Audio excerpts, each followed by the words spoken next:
All right.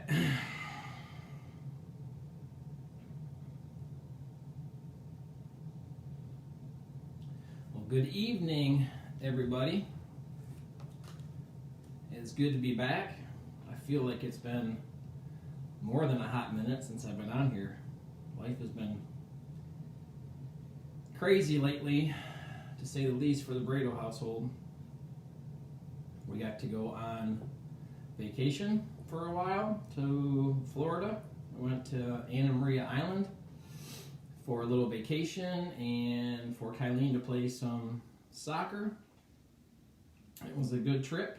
Her team went 3-0, beat two teams from California and a really, really good team from Atlanta, Georgia. So it was a good weekend as far as soccer goes, and that was a good time as far as the family goes. We got to relax and go to the beach and go to a pool, and so it was a good time. Much needed rest. We had been grinding pretty hard trying to get to that point, so it was a good break for sure. So I feel a little rested, recovered, got some sun. My nose is a little red, but other than that, it was good. I'll take it. Whenever you can get a sunburn in April in Michigan, or you're from Michigan, that's a good day. All right, let's see.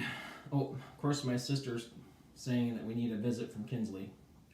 Kinsley's in the bath, so I'm not real sure if she's going to make a visit or not.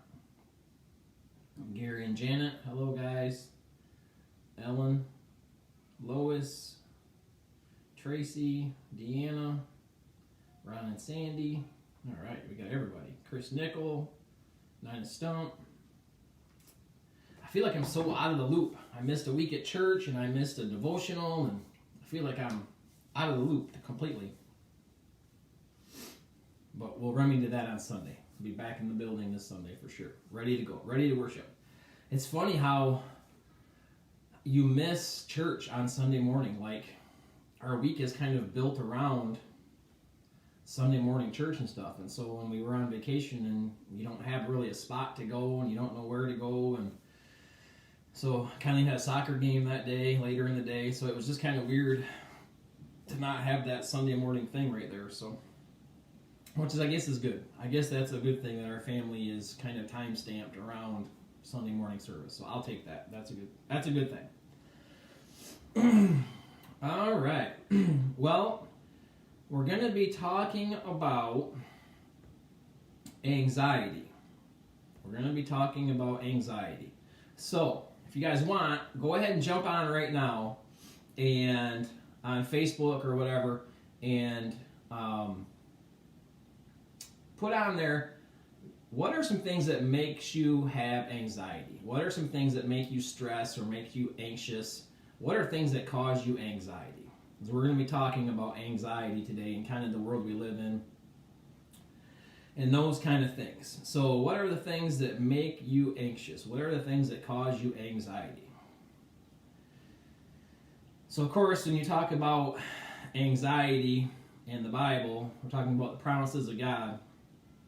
Philippians 4:6 is the verse, or those sections. 4, 6, and 7 a lot of times are the verses that people use when talking about that. So these are actually two of the verses that I first committed to memory kind of as an adult Christian. I've told that story before, but those are the first kind of verses. My mom actually kind of put me onto those. I was working a bazillion hours at the shop, and my anxiety and stress was through the roof, and they were telling us they were getting ready to close our facility, and I had bills and stuff and things, and so my anxiety and stress was through the roof, and my mom led me to these couple of verses, and I committed them to memory pretty quickly, and for sure they helped. For sure they helped. It was just kind of a continual mental reset for me to kind of go back through these verses and just kind of replant myself in those and let all the other stuff just be peripheral. So that's kind of what we're going to be talking about today. So go ahead, if you have something, go ahead and put it on Facebook, and we'll mention it, or we'll go through it a little bit. But anxiety and stress are two of the things that will eat you up so fast. They will ruin you, they will ruin marriages, they will ruin jobs and professions, and anxiety and stress will absolutely eat you up. Our neighbor just walked up to the front porch. She doesn't know that I'm doing our nightly devotional. So, hey, Mindy!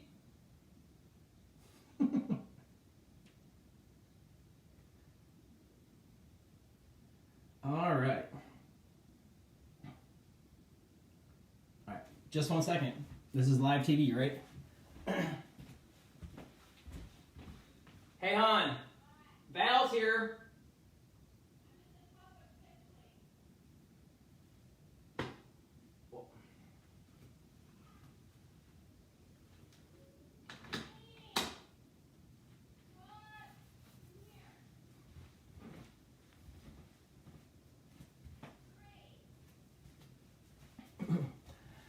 All right. Sorry. The neighbor lady just walked up. She's probably wondering why I'm sitting here talking and not answering the door. All right. So let's go back. And we'll go back to those comments here in a minute. So let's go back to the verses and start that. All right. So Philippians 4:6. They're using a different translation than what I memorized it in. But it's kind of like what Pastor Ed talked about. Go around the other way. She's up front. Go around the back and talk to her. So it talks about Philippians 4:6. I think it says TLB, so I think that's the Living Bible translation. But it says, don't worry about anything. Instead, pray about everything. Tell God your needs and don't forget to thank Him for His answers. I kind of remembered it as different words, obviously, but kind of the same. It has the same connotation to it. And then, so it goes on to say that I love this first line. It says, historians will probably call our era the age of anxiety. The age of anxiety. So like we had like the golden age, and we had the production age, and all these different ages over the years. It says historians will probably call our era the age of anxiety. Anxiety is the natural result when our hopes are centered in anything short of God and His will for us. When we make anything else our goal, frustration and defeat are inevitable. Though we have less to worry about than previous generations, we have more worry. You guys think that's true? You think that line's true, that though we have less to worry about than previous generations, we have more worry? You think we have less to worry about now than they did 50 years ago? Or 75 years ago? Or 100 years ago? And it says, though we have it easier than our forefathers, we have more uneasiness. Though we have less real cause for anxiety than our predecessors, we are inwardly more anxious. Calloused hands were the badge of honor of the pioneer, but a furrowed brow is the insignia of modern man. I love that right there. It paints such a good picture. It does for me, because I can remember my grandpa Worthing. He owned a contracting company, right? So he started the contracting company that tons of us and that side of the family worked in. And like you can see my hands, I have some pretty good calluses, and my hands are beat up or whatever from doing work. But my grandpa Worthing's hands, you could just see in his hands the work that he had done over the years. I mean, his hands were beat up and scarred and calloused and all of these things. And you could just tell. I mean, his hands were like leather. You could just tell he had just working man hands, right? Like those were, like to me, for him, that was like a badge of honor. Like you could just see in his hands how hard he works and what he does, right? And so it says, calloused hands were the badge of the pioneer.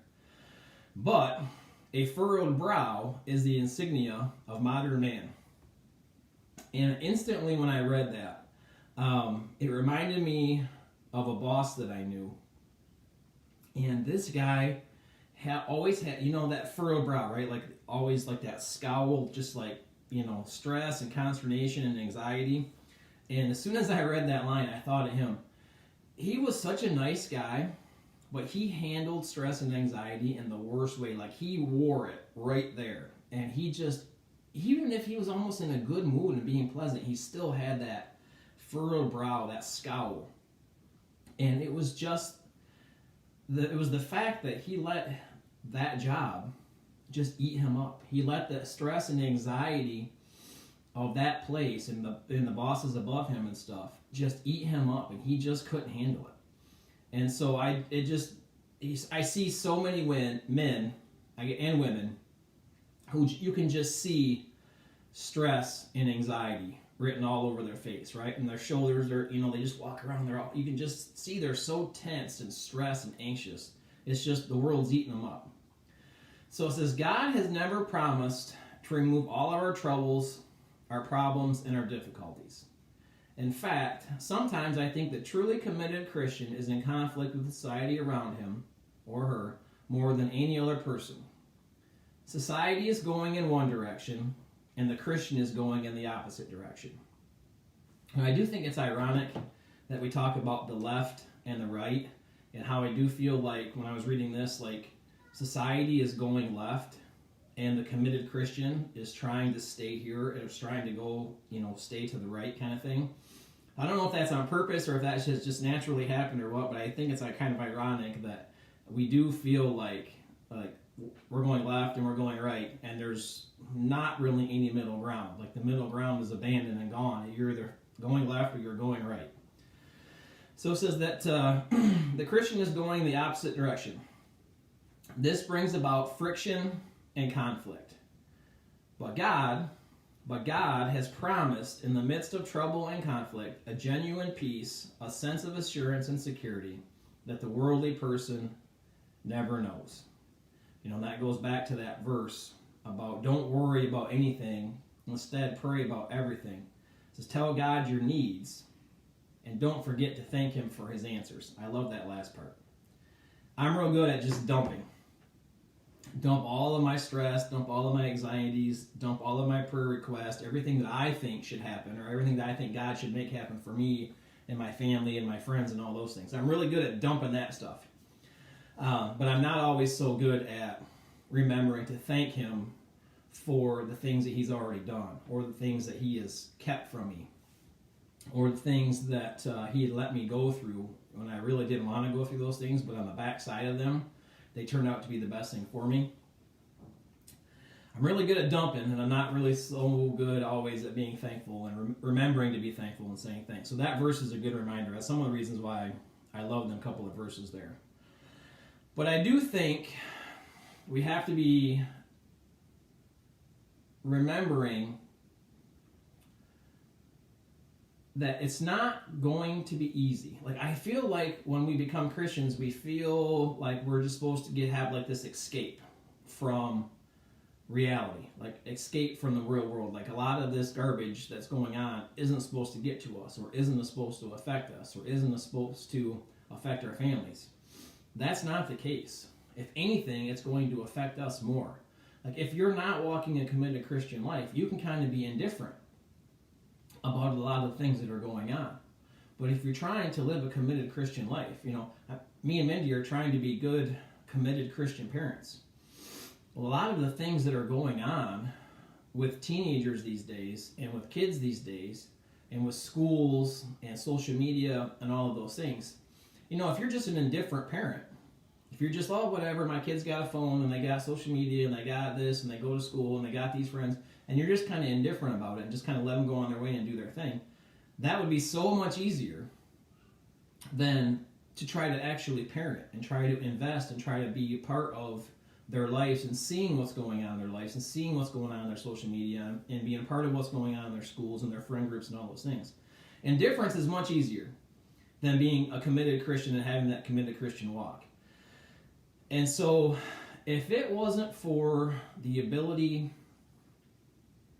to pray and the ability to give some of those things to God, if I had to, and if Mindy had to, and us as parents as a couple had to try to internalize and think through and figure out and solve all of the problems that come to each of us and our family and our kids and all those things, my anxiety level would be through the roof. I'd be so stressed out because, like we talked about at the beginning, we can't do those things. anything that says anything short of God and God's will for us is just going to cause frustration and defeat, and those things are inevitable.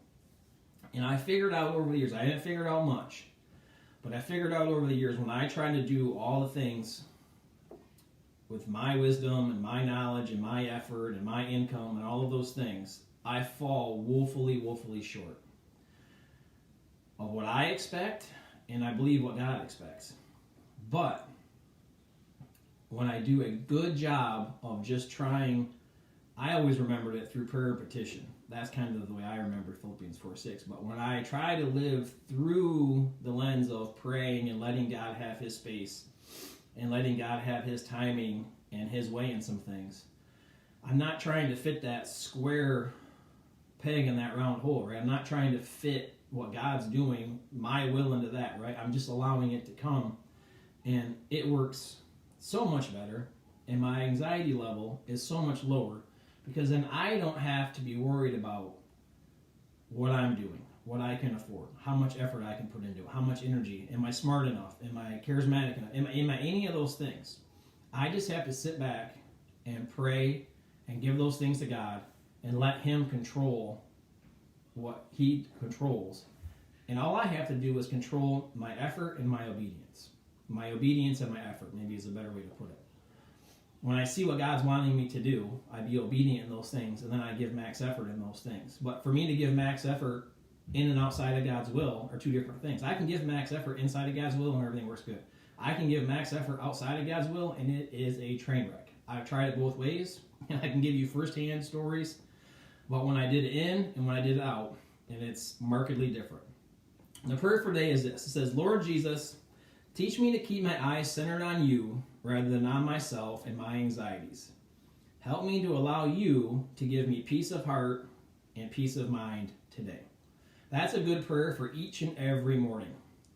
Like, Lord Jesus, today, this morning, help me, remind me to cast my cares, cast my burdens, cast my anxieties on you, and allow me to have peace in my heart, peace in my mind, peace in my spirit, that you know what's best for me. You have what's best for me in mind.